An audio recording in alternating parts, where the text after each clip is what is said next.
Ya, tadi kita sudah banyak sekali ya mendengar perspektif dari kacamata seorang Kang Bima yang ternyata tidak hanya sekedar sosok yang suka pakai kacamata. Dari dulu saya kenal beliau, ternyata itu diimplementasikan dengan konten-konten yang sering sekali viral ya Kang Bima. Apa sih maksudnya membuat konten-konten yang sekarang itu ada tagline-nya kacamata Bima, dan kenapa harus ada, gimana gesturnya Kang Bima? Asik. Mau apa sih dengan bikin konten seperti itu Kang Bima? Pemimpin itu kan bagi saya, dalam kacamata saya, itu bukan petugas administratif. Pemimpin itu adalah memberikan motivasi dan edukasi.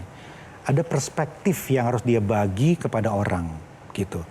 Kalau enggak ada bedanya pemimpin dan pengikut. Di posisi wali kota, di posisi di kabinet, warna itu tetap harus ada. Nggak boleh terjebak dengan rutinitas bisnis as usual.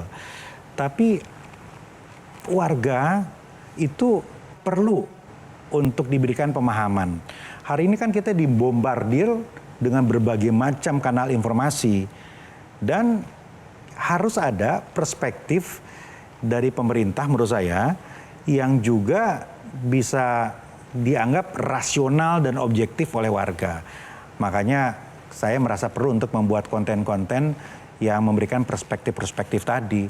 Ya, durasi 1,5 menit begitu, gampang dicerna, tapi paling tidak nangkap substansi seperti apa.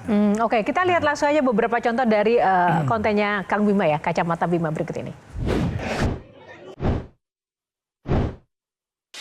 Saat ini ramai sekali soal penerima beasiswa LPDP. Merayakan Imlek itu sudah biasa. Ramadan juga sama. Tapi dalam kacamata saya, tahun ini luar biasa. 67 hari yang lalu, Aceh Tamiang seperti kota mati. Dalam kacamata saya, ada dua hal yang penting dalam peristiwa ini. Yang pertama adalah bahwa pemerintahan hadir. Yang kedua, ini yang penting. Aceh Tamiang menjadi kawah candra di muka bagi calon pemimpin masa depan.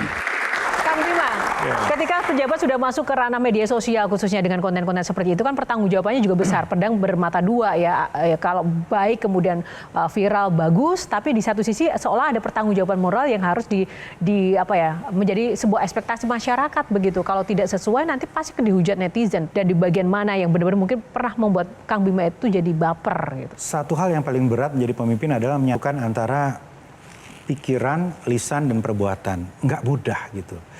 Dan di sosmed kita diuji itu. Ketika kita posting sesuatu yang ideal, otomatis gitu. Otomatis kita harus menjaga itu supaya sama antara panggung depan dan panggung belakang. Ada sosok-sosok yang panggung depan dan belakang itu gapnya bagai bumi dan langit. Ketika orasi menginspirasi, tapi keluar dari panggung itu basi, dingin, sedingin-dinginnya misalnya. Ketika di podium berbicara normatif, tapi sehari-hari sangat pragmatis begitu. Dan bagi saya ujiannya adalah menyatukan tadi, pikiran, kebijakan, dan lisan. Sosmed adalah menguji itu. Pernah nggak dihujat netizen karena konten Kacamata Bima? Ya sejujurnya hilaf pernah agak terlalu lebay. Kadang-kadang kita terus semangat gitu kan. Jadi ada kita buat konten ternyata buat kita misalnya ya, saya merasa perlu menunjukkan kebersamaan di lingkungan kerja. Jadi di ruangan kerja saya itu saya ajak, ini setiap hari, ini tradisi dari dulu. Jadi semua staf, administrasi itu makannya bareng sama saya. Daripada mereka jajan luar, merekanya boros, lebih baik ngambil sama-sama. Nah, saya buat konten, makan sama-sama di kantor. Entah kenapa ternyata yang banyak itu ya buliannya. Dianggap apa? Dianggap ASN itu gabut, ASN itu ngabisin uang negara, ngapain makan-makan, padahal kan itu sehari-hari. Nah disitulah saya belajar sesuatu, bahwa ada sensitivitas publik yang luar biasa terhadap abdi negara. Nggak boleh lah kita, walaupun takarannya menurut kita normal, tapi ya yang ingin dilihat adalah bekerja. Nah empati itu Kang Bima yang menurut saya akhir-akhir ini kita dipertontonkan banyak sekali pejabat yang tidak memiliki empati terhadap kondisi publik saat ini. Bagaimana menurut Kang Bima? Empati itu harus terus diasah gitu ya, dan diperkuat, diingatkan oleh pagar-pagar. Makanya untuk launching satu konten, diskusinya agak lama. Tadi Kacamata Bima durasinya 1,5 menit. Tapi diskusinya bisa 3 hari. Ya, supaya ada empati, supaya pas begitu. Kalau dari kacamata Kang Maman? Justru saya tertarik tadi soal nilai baik yang membuat anak kita nanti bangga, anak cucu kita nanti bangga. Tapi pernah nggak kebayang bahwa anak cucu yang dari orang-orang baik itu jadi frustrasi? Tidak ada anak Insinyur Sutami, tidak ada anak Jenderal Hugeng di DPR dan di kementerian. Tapi dia melihat ada anak koruptor duduk di sana. Ada anak yang dulu bapaknya ditangkap ada di sana. Anak baik ini justru nggak dapat tempat. Pernah nggak ngebayangin nanti anak Bima juga mengalami itu karena bapaknya nggak membukakan jalan, nggak suka nepotisme dan lain sebagainya. Sehingga mereka memilih kabur aja lah. Ya ini agak emosional sebetulnya ya. Ya anak-anak saya itu tidak kita arahkan. Walaupun saya punya cita-cita agar anak saya juga memberikan kontribusi menjadi pemimpin. Tapi ternyata dalam perjalanannya tidak mudah menjadi anak wali kota gitu. Ada hal-hal yang membuat mereka kemudian memiliki persepsi yang kurang baik terhadap politik begitu. Itu realita ternyata. Jadi di posisi kita sebagai orang tua, kita hanya meyakinkan pada mereka bahwa just do your best and insya Allah will do the rest gitu. Jadi meminta mereka melakukan yang terbaik dimanapun itu, nggak usah harus di politik, nggak usah di bidang yang sama dengan orang tua, tapi berikan yang terbaik, maka semuanya akan dimudahkan, kira-kira begitu. Kalau tadi kan bicara soal anak pejabat, kalau kita bicara soal anak bangsa yang kemarin juga lagi rame banget soal beasiswa gitu, Kang Bima. Bagaimana pendapat Kang Bima ketika banyak anak-anak bangsa kita yang mendapatkan fasilitas beasiswa, tapi ternyata tidak memiliki panggilan berbakti yang juga sejalan gitu dengan tujuan negara? Ya harus dipahami bahwa beasiswa itu kan dari pajak, dari uang rakyat.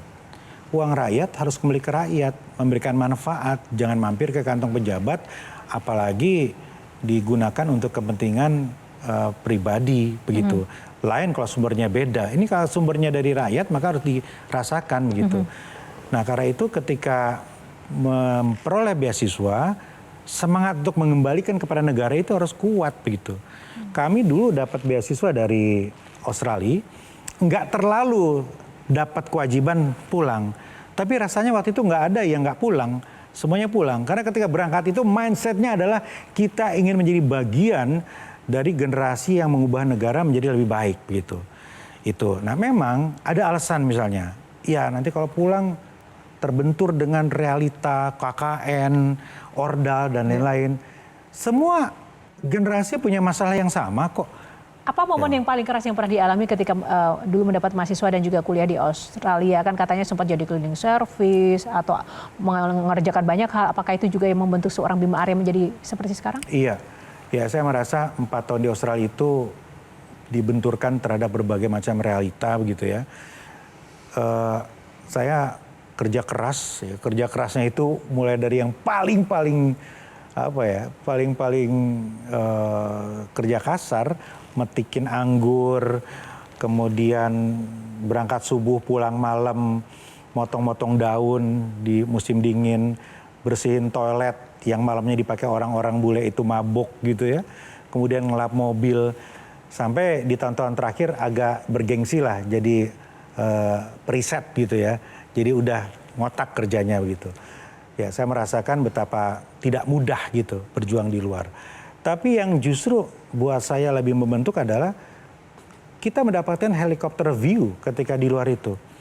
Lebih jernih melihat negara kita dari kejauhan. Rasanya lebih nasionalis di luar negeri. Lebih sering ngaji Mas Adi di luar negeri gitu ya. Lebih solid di luar negeri. Mungkin karena SPP-nya kurang ya, makanya sering ngaji ya. Kayaknya begitu juga. Balik ke kampus hari ini itu mirip berjalan di tempat yang sunyi. Ngajar, membimbing, bikin jurnal, bikin makalah dan seterusnya. Dan kesejahteraannya tidak terjamin. Apakah jalan suci ini yang memang harus menemani hari-hari tua Pak Wamen di kemudian hari? Jelajahi cara baru mendapatkan informasi. Download Metro TV Extend sekarang.